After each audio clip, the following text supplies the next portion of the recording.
gracias a todos por estar acá. Muchas gracias al comité organizador del Congreso. Y a mí me pasó lo mismo que le pasó a la doctora Vidal. Que cuando me dieron el título y vi el programa, le pregunté a la Mirta y a la Karen, le dije, ¿qué quieren que yo hable? Porque es como la tercera charla de nasofibroscopía en el curso. Entonces la Karen y la Mirta me dijeron, básicamente, si tú nos puedes dar algunos consejos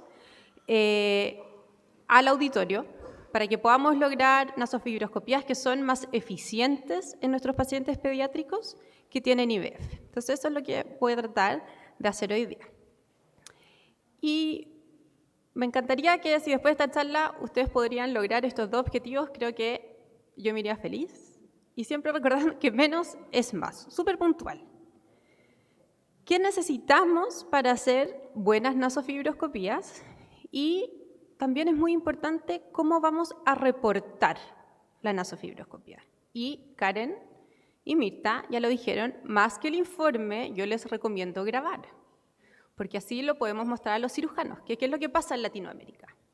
En Norteamérica, generalmente es el otorrinolaringólogo pediátrico quien hace la nasofibroscopía y opera al paciente. Entonces, yo misma, ¿no es cierto?, hago la naso, después lo opero, quizás no necesito entregar tanta información de lo que vi, pero nuestra realidad es diferente. Quienes hacemos las nasofibroscopías somos los otorrinos y quienes operan son los cirujanos infantiles. Entonces necesitamos encontrar la mejor manera de comunicarnos. Pacientes que vienen, por ejemplo, de otro hospital a operarse al calvo Maquena, y también necesitamos comparar nuestros resultados y ir viendo qué elección quirúrgica va a lograr lo mejor para ese paciente. Y más profundamente, lo que tenemos que hacer es aprender cómo la labor de cada uno de ustedes, el trabajo que ustedes hacen en su equipo, va a ayudar al tratamiento integral de ese niño o niña. Y este es el protagonista, lo hemos visto muchas veces hoy día acá, pero este es el esfínter velofaringeo. Otra cosa que yo le preguntaba a Karen, a Mirta y a toda la gente del Congreso es, bueno, pero ¿quién viene? ¿Cuánto es lo que saben? Si es que si voy diciendo cosas que son muy básicas, podemos avanzarlas, pero ¿por qué es tan importante conocer la anatomía del esfínter velofaringeo? Porque finalmente eso es lo que yo como otorrino voy a estar reportando en mi informe.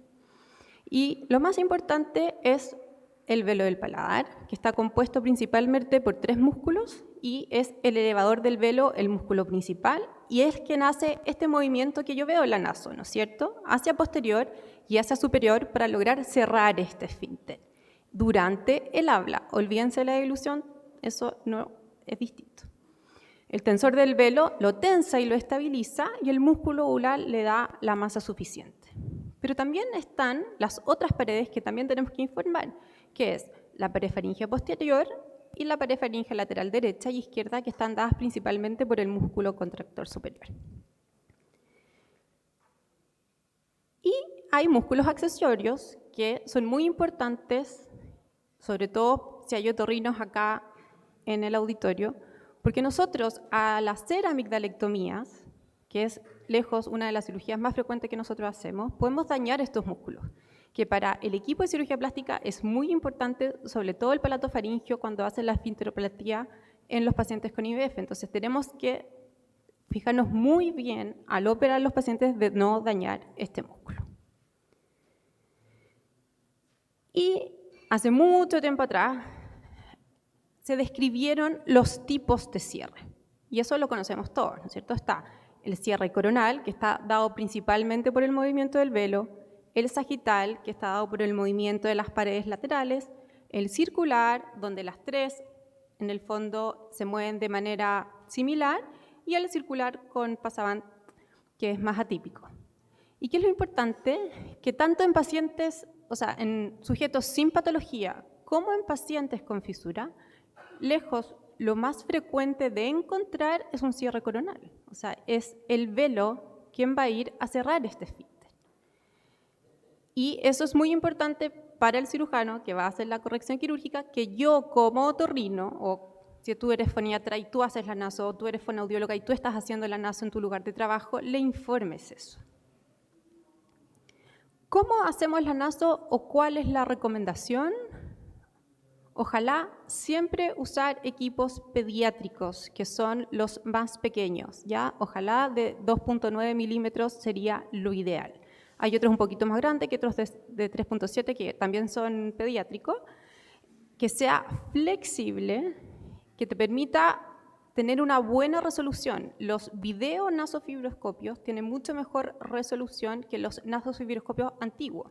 Ahora, probablemente en sus lugares de trabajo están esos nasofibroscopios que lo acoplas a la cámara y lo puedes grabar. Funciona perfecto. Si tienes eso, increíble.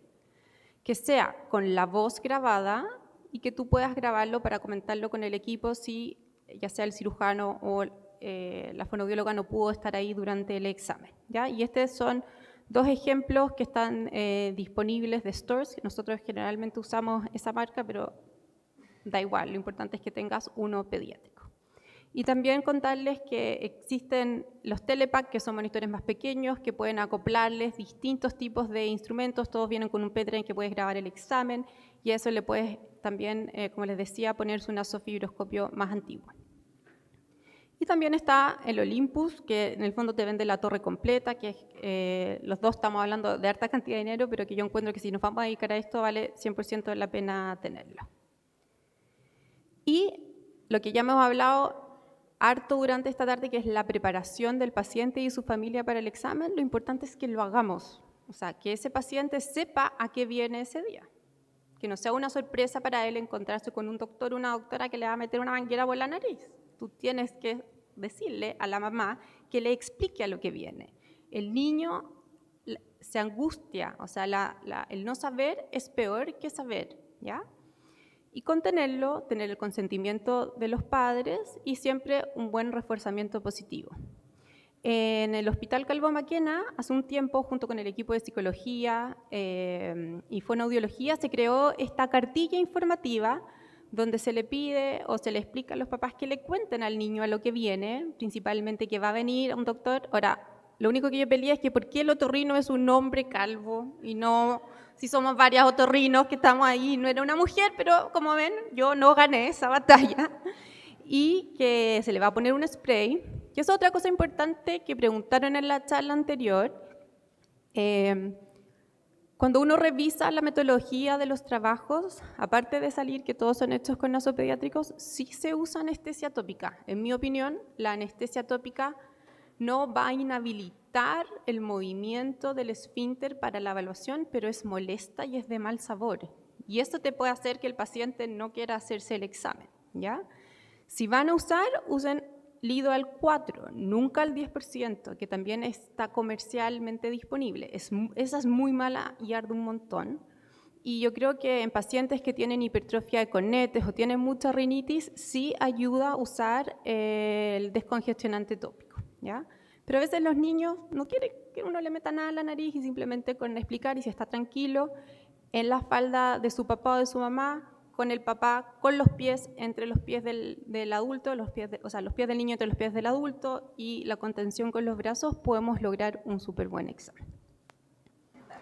Y aquí también elegí el mismo video que eligió la Karen y la Mirta para su presentación, que fue coincidencia, no lo hablamos antes, pero yo quería mostrarles aquí cosas que yo estaba haciendo mal en la nasofibroscopía, ¿ya? Si se fijan, yo estoy de lado y mirando hacia atrás el monitor, o sea, estoy súper incómoda haciendo el examen. Lo ideal es que al hacer la nasofibroscopía, ustedes estén mirando al paciente y el monitor esté atrás. Y quizás tener otra proyección o mostrárselo después al paciente para informarle al papá del resultado, pero ojalá el operador esté mirando directamente el monitor y no esté de lado, porque después de hacer tantas nasofibroscopías, eso los va a cansar. Y aquí la parte importante, que era la escala de valoración, o sea, cómo hacemos el informe de la naso. Y hay una escala que también está hecha hace mucho tiempo, que es la escala de Golding-Kushner, que evalúa tanto anatómicamente como, evalúa el movimiento por separado. Tú tienes que darle un score de 0 a 1 de el paladar derecho, paladar izquierdo, pared lateral derecha, pared lateral izquierda, pared faríngea posterior y decir si tiene o no notch, pasaband, pulsaciones aberrantes y eso, el tamaño del gap y qué tipo de gap. Esto sería lo ideal, ¿cierto?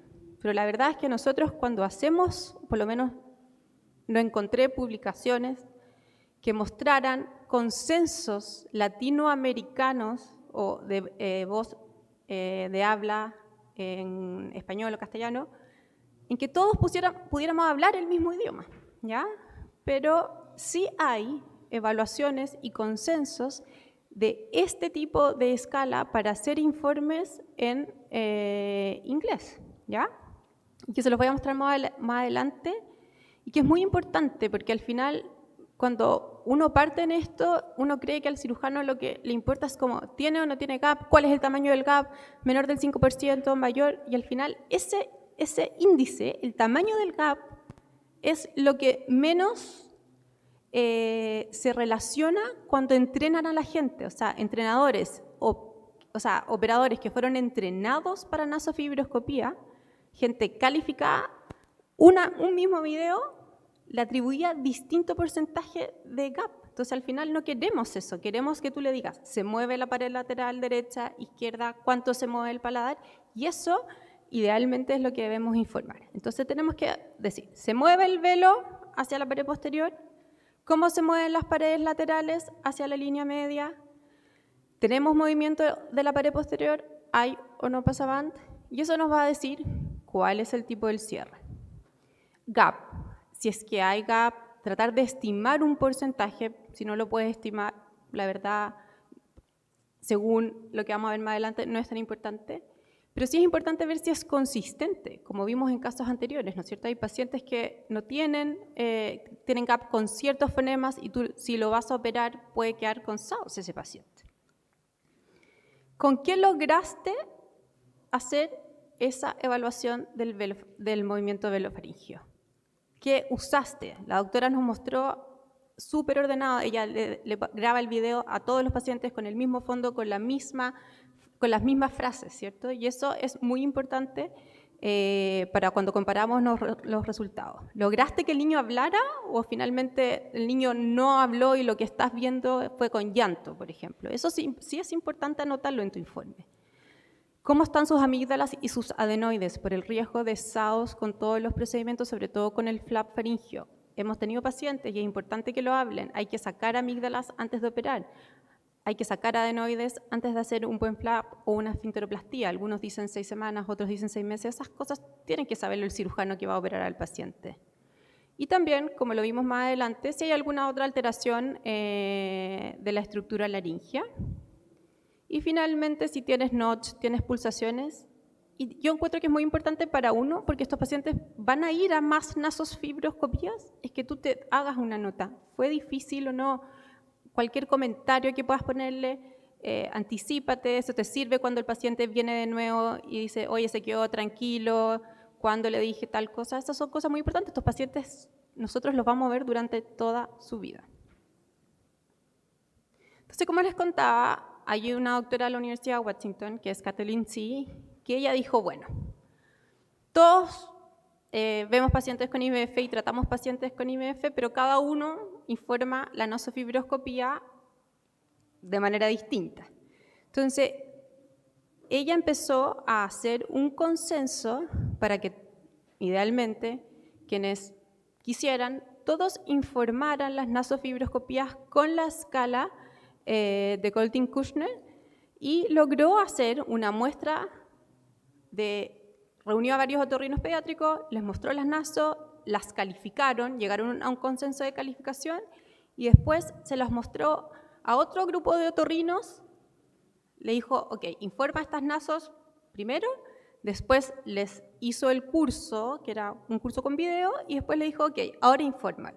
Y realmente al hacer esa instrucción, mejoró, en el fondo mejoró que todos los otorrinos más o menos opinaban lo mismo del movimiento del velo, de la pared lateral, del movimiento posterior, pero no se logró consenso en el gap y también era muy difícil el notch y el passavant. Entonces, informen los movimientos de las paredes. Eso es lo que a la larga yo creo le va a servir más al cirujano. Y aquí su última publicación, la primera era como del 2006, de aquí la última publicación del 2019, o sea, ya lleva trabajando mucho tiempo en esto. Yo pensaba, mientras preparaba la presentación, qué interesante sería que nosotros en Latinoamérica pudiésemos tener esto también, porque ella muy amablemente me mandó los videos, pero están en inglés, ¿no es cierto? O sea, las palabras son en inglés. Ahora, igual sirve para entrenar, porque tú estás viendo movimiento, independiente de lo que el paciente va diciendo, pero sería un lindo desafío. Y para ir terminando, por ejemplo, este es un paciente sano. Entonces, ahora pensando en este tipo de informe, vean ustedes, ¿qué opinarían ustedes de ese paladar derecho, ese paladar izquierdo y de las paredes laterales? ¿Cierto? Se mueven, se mueven bastante simétricamente. Este es un buen cierre circular. Y ahí es para mostrarle un poco que nosotros también siempre bajamos para ver en el fondo la estructura de la laringe. ¿Qué pasa ahora en este paciente? Bueno, ya está más soplado ahí.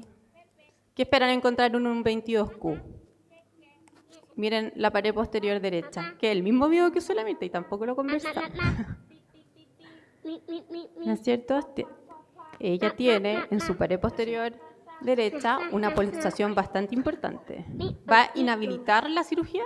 No, no la va a inhabilitar, pero es importante que el cirujano lo sepa. ¿Ya? Y aquí, este es un recién nacido que tenía regurgitación nasal. No, acá no hay habla, no podemos interpretar el cierre en función de habla, pero sí es evidente el notch que tiene, ¿ya? Y esto es un notch. Entonces, cuando uno lee hoy el notch, qué es, cómo es, a veces uno miraba al principio las nasos y le decía a la Karen y a la Mirta, ¿tiene? No, no tiene. O sea, como que encontraba tan difícil a veces que a uno son cosas más sutiles que se te pueden ir. Este claramente es un notch y este paciente tiene un 22Q y tiene una fisura submucosa. Entonces, para ir terminando, es muy importante que quienes vayan a hacer la nasofibroscopía conozcan la anatomía y el funcionamiento del cierre y se incorporen al trabajo multidisciplinario. O sea, a mí me ayuda tremendamente saber o conversar con la doctora Morovitz y la doctora Viral con el equipo de fonoaudiología qué es lo que van a hacer. Al principio yo no sabía cómo se cerraba el paladar. En mi formación como otorrino aquí en Chile no vemos esas cirugías. Entonces, si yo no sé cómo le voy a informar al cirujano lo que quiere, usen equipamiento pediátrico, graben y prepárense ustedes y al paciente. Hágalo ojalá siempre en conjunto. Y yo creo que un informe detallado, sea cual sea la manera que ustedes quieran hacerlo, pero hacerlo siempre igual va a permitir comparar el antes y después y finalmente también nos va a permitir publicar nuestros resultados. Muchas gracias. Un gusto. Ya.